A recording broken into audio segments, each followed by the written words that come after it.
Bem-vindos! Hoje a gente mergulha em Gênesis 28. É um capítulo-chave, né? Aquele momento em que Jacó, depois de enganar o pai e o irmão, precisa fugir.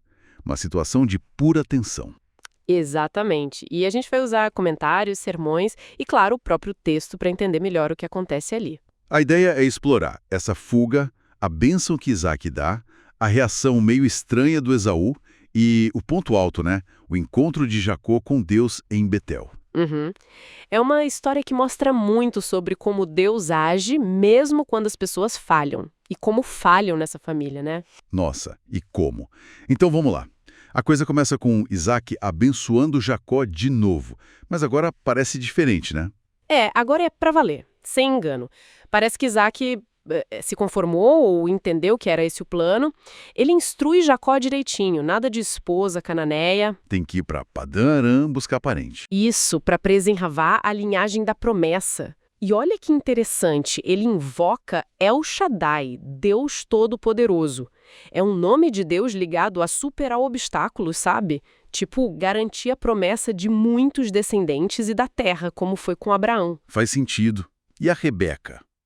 Ela que armou a fuga, mas pro Isaac ela deu outra desculpa, né? Falou que não aguentava as noras etéias. Pois é, escondeu o motivo real, que era a ameaça de morte do Esaú, uma mãe protegendo o filho, mas usando de manipulação de novo.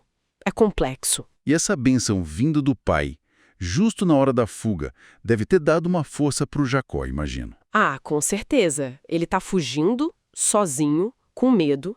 Ouvir essa confirmação da promessa do pai deve ter sido, uau, um alívio e uma força enorme naquele momento de pura incerteza. Enquanto isso, o Esaú, parece que caiu uma ficha para ele.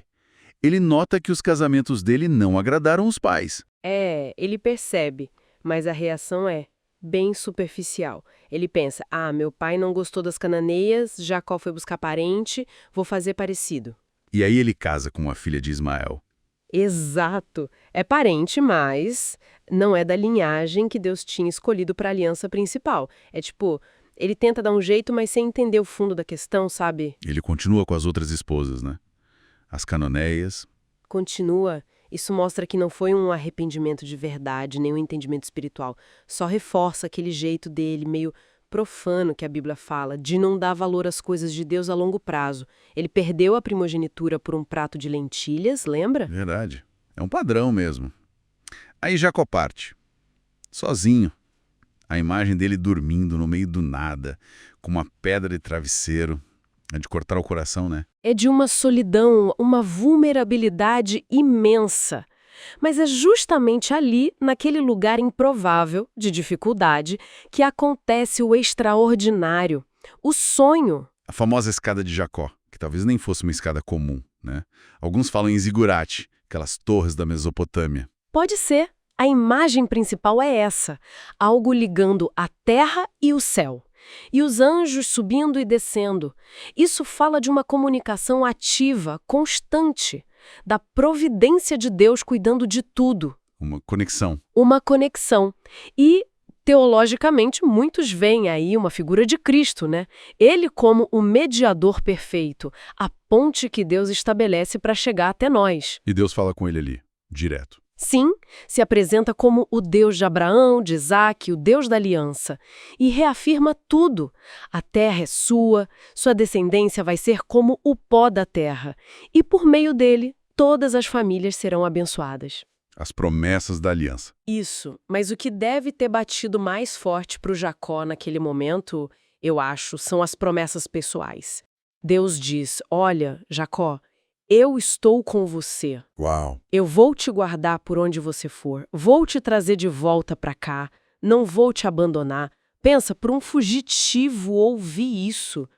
É graça pura. Não é à toa que ele acorda assustado. Deus estava aqui, eu nem sabia. Que lugar terrível! É a casa de Deus, a porta dos céus. Exato. O susto vem da percepção da santidade, né? No meio daquele nada, daquela pedra, estava a presença de Deus. Ele não fica parado, age na hora. Imediatamente, pega a pedra, ergue como memorial, derrama azeite para consagrar. É um ato de adoração ali, espontâneo, e dá um nome novo para o lugar. Betel, Casa de Deus. Antes era luz. E aí veio o voto, que tem gente que discute se é Jacó tentando fazer um acordo, tipo, se Deus me abençoar, então... Uhum. Ou se ele já está respondendo à promessa, já que Deus vai me abençoar, então eu farei isso. É uma questão de como a gente lê, né? Qual a sua opinião? Olha, conhecendo Jacó até aqui, talvez seja um pouco dos dois. A fé dele está nascendo ali, respondendo à revelação, mas talvez ainda com aquele jeitinho negociador dele. Mas ele se compromete. O Senhor será o seu Deus, aquele lugar será sagrado, e ele vai dar o dízimo. É um começo, né? Mesmo que ainda precise amadurecer muito. É um marco fundamental. Deus aceita esse primeiro passo dele, mesmo sabendo que a caminhada para transformar o caráter de Jacó seria longa. E pensando em tudo isso, um tema que salta aos olhos é essa tensão, né? Entre os planos de Deus seguindo em frente e as falhas gigantescas dessa família. Nossa, demais! É uma família cheia de problema. Pai que prefere um filho, mãe que manipula, irmão enganando irmão, ressentimento, um caos. E mesmo assim, a promessa de Deus não para. O que mostra que não depende da nossa perfeição, né? De jeito nenhum. É a graça soberana de Deus. Ele escolhe e usa pessoas assim mesmo, imperfeitas, cheias de defeitos para cumprir os seus propósitos. Não é pela nossa virtude, é pelo favor dele. Mas isso não quer dizer que os erros deles ficaram sem consequência, certo? Ah, não mesmo. O engano de Jacó custou caro. 20 anos longe de casa, vivendo com medo e sendo ele mesmo enganado pelo sogro, Labão. E a Rebeca, tudo indica que ela nunca mais viu Jacó, o filho preferido dela. Pesado. Muito. O pecado sempre traz consequências, sabe? Mesmo que Deus, na sua soberania, consiga usar até essas consequências dentro do seu plano maior de redenção. É algo para a gente pensar bastante. Então, recapitulando. A fuga de Jacó, que começa desesperada, vira um encontro que define a vida dele lá em Betel. Isaac confirma a bênção, Esaú mostra que continua perdido espiritualmente e Deus se revela com promessas incríveis, mostrando sua graça. Isso. Betel é o ponto de virada para Jacó. Nasce de uma crise, de uma noite dormindo numa pedra, num lugar hostil.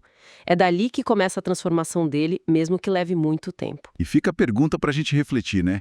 Quantas vezes momentos difíceis, lugares inesperados ou até crises nas nossas vidas podem acabar se tornando o nosso Betel? Verdade. Lugares onde a gente talvez não esperasse encontrar nada, mas que se revelam como espaços de encontro com o divino, que podem mudar nossa direção, aprofundar nossa fé. Algo para se pensar com certeza.